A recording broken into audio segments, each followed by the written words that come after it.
To start off here, we are just touring Dollarama, which maybe will surprise you that it has some cute little garden supplies. But welcome back to Baker Brews. If you're new here, my name is Donna. Here on this channel, we chat about homesteading in the city, and I share a ton of our family adventures. This is a Garden Tour Saturday. I have to give a shout out to the Garden Tour Saturday crew. There are a whole bunch of channels that do Garden Tour Saturday. Pat's Garden Life, Suffolk Susie, Grandma Sandy, and Growing on Vancouver Island. I adore garden tours. I adore Garden Tour Saturday. So I just want to give a little shout out to those other channels that also do the garden tours.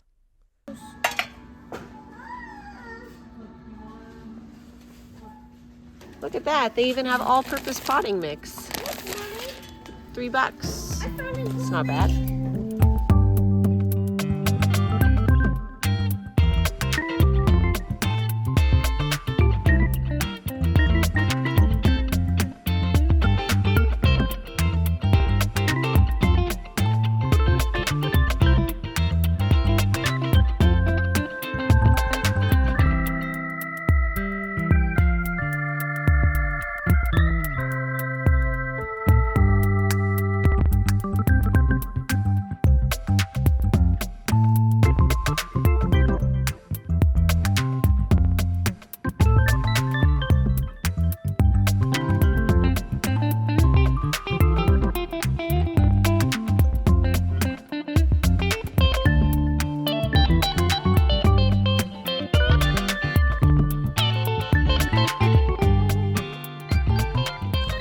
We got the boys trying to make an auger with the beans, hey?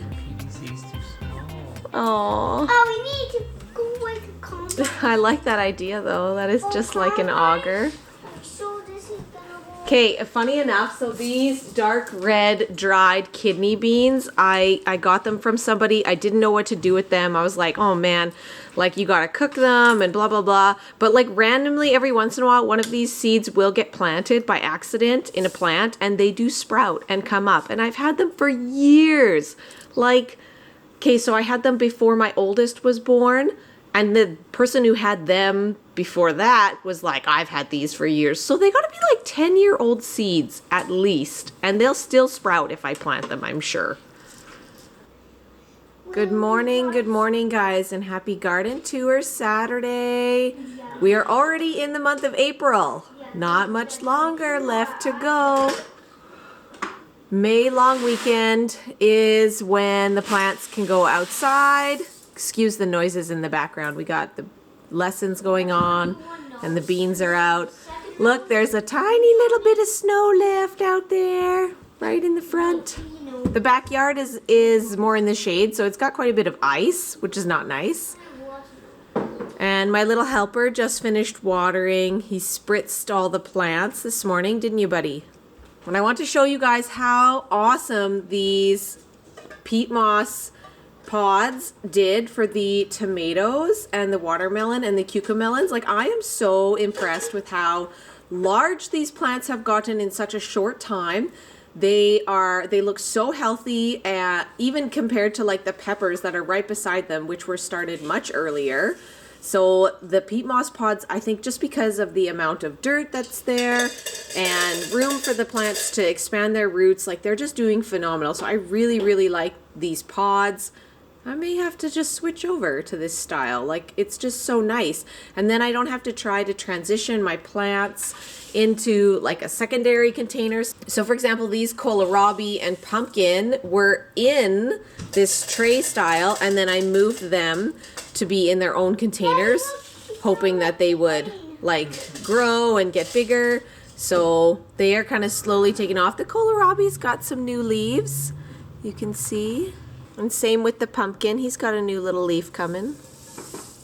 Let's turn this around here so we can see and get a tour of what we got. I'm so happy they had this label. I definitely like the label system. So over here, these are the 2 watermelons. Then we have 2 cucamelons that we're trying again. This whole row.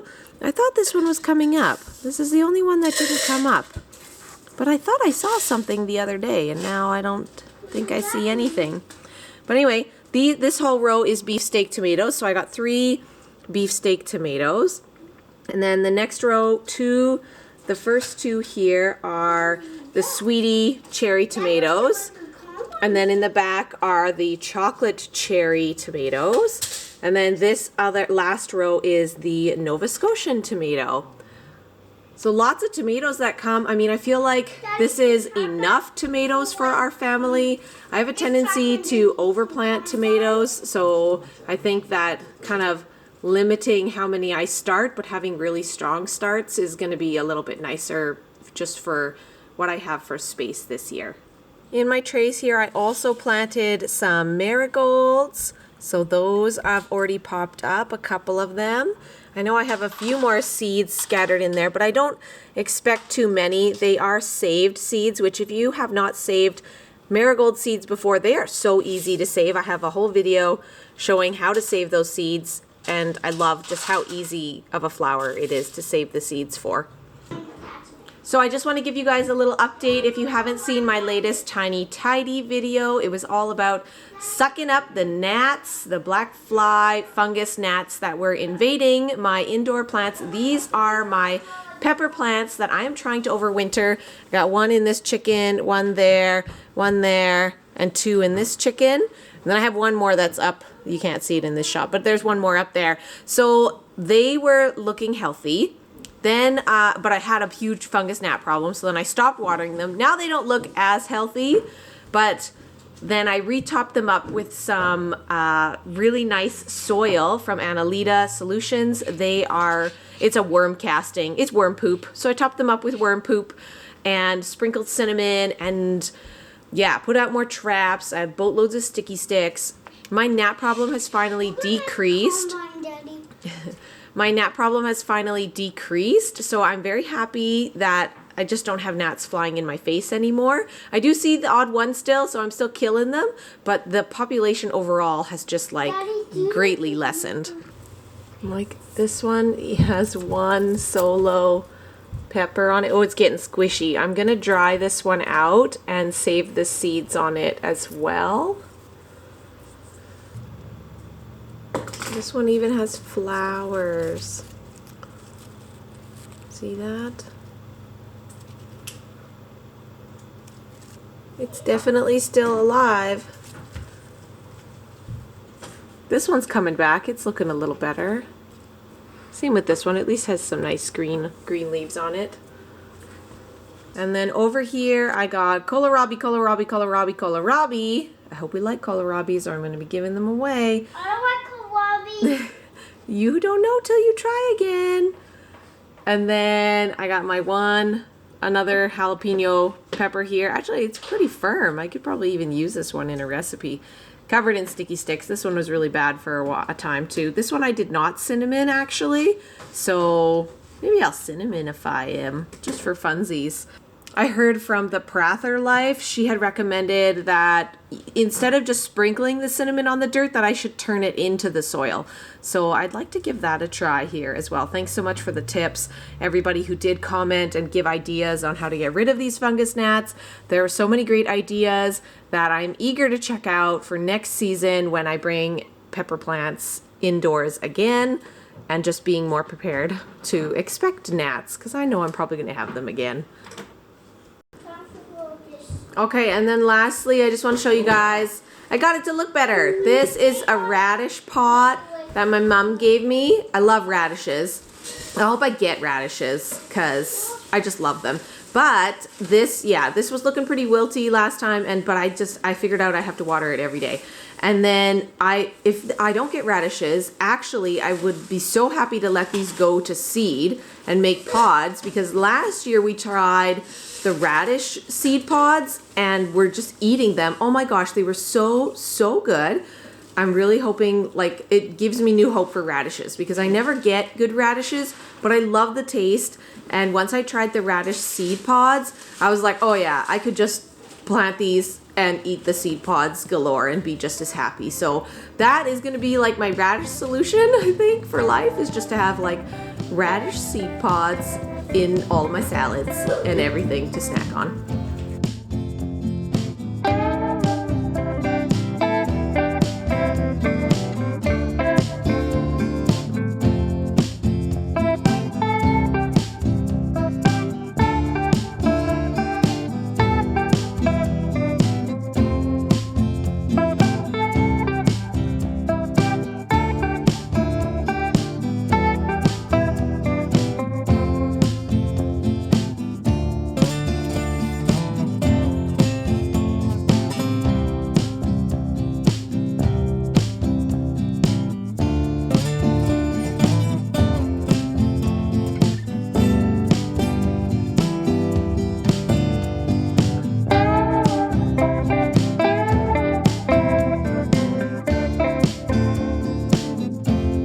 Thanks so much for watching, guys. Don't forget to hit that like and subscribe button. I'm not even cold. I'm sweating. The chives are coming up. Here they are. See them? Yay, chives! I'll show you this. The feather?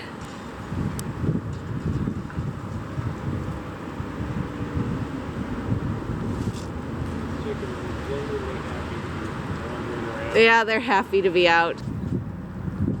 Look at those chickens, happy to be outside eating the spring grass. That's Skywalker, the Plymouth Rock, and the other one, the red one, that is R2D2, and she is a Rhode Island Red. Oh, Skywalker, were you crouching down to let mommy touch you? You're now running away, you turkey. R2, nope, nobody wants to be touched. And this is Patty. See you later. Oh, what's that? What's that green thing? Take a look. Take a look at this. Asparagus? Oh, what do you think that is? Oh, nice. You see that? It's happening. Oh, I think it's asparagus. Finally, And that's like 4 shoots. 1, 2, 3, 4 shoots. That's way better than last year when I only had 1 shoot. Oh, we're making progress. I hope next year we have 5 and then 6 and 7 and I don't know. 100. I don't know what this one is. A weed. No way. I don't know. It looks That like looks a weed. Weeds. I think those are all weeds, love. Delicious weeds. Yeah, I think they're all Kneel weeds. down. I have the children. They help me turn all the beds with their construction vehicles. All the beds get turned. Looky here. More chives in my barrel. They keep surviving in this barrel. It's amazing. Maybe that bill is just... The barrel's great. Still getting chives out of the barrel. Okay, and look at this interesting predicament. Okay, so the raspberry starts here, loops up, loops down, and then it like suckered. Look at this. And it's suckering way down in this corner. And it's like, it's stuck. Like it's definitely like implanted itself into this new zone. If I don't take it out, it's gonna totally make a raspberry bush on this other garden box. Whoa. That's not supposed to be raspberries. I was like, I can't believe that happened. I didn't know that's how that one propagates. That is not what I expected. I have 2 different varieties of raspberries in here. One that's like your classic raspberry like you get at the store, and another one that's like a little bit juicier with, and it's more of like a fall raspberry. And it's supposed to be thornless, but it's not, you know. It's less thorny. This is it. It's less thorny, but it's still quite thorny. I don't know if you can see that. So it's still got thorns, but it's definitely less. Like I can grab the whole stem here and it's not thorny. Whereas the other ones, the classic ones, this is them here. It's just all prickles. Whereas this kind, see how the stem has a whole bunch of prickles on it and thorns? So that's the other kind of raspberry that I have. So interesting. Super interesting. Okay, friends, and the haskap is thinking it's spring. Look at this. Oh man, the haskap, this haskap is coming. It's coming really well. Lots of green on it. And then this haskap is also got some green on it, a little more subtle, and only kind of at the very tips. I'll show you here, like right here. But it means it's coming, which is exciting. It survived the winter. This is my front garden patch area, which has strawberries. Look at them coming. I'm gonna leave a lot of the dead leaves just because I expect more snow yet, potentially, here in Edmonton. I don't think it's quite over yet. Ooh. Ooh, but look at those chives coming. Right there. Some beautiful chives. And some more beautiful strawberries coming. Isn't that right? It's so good.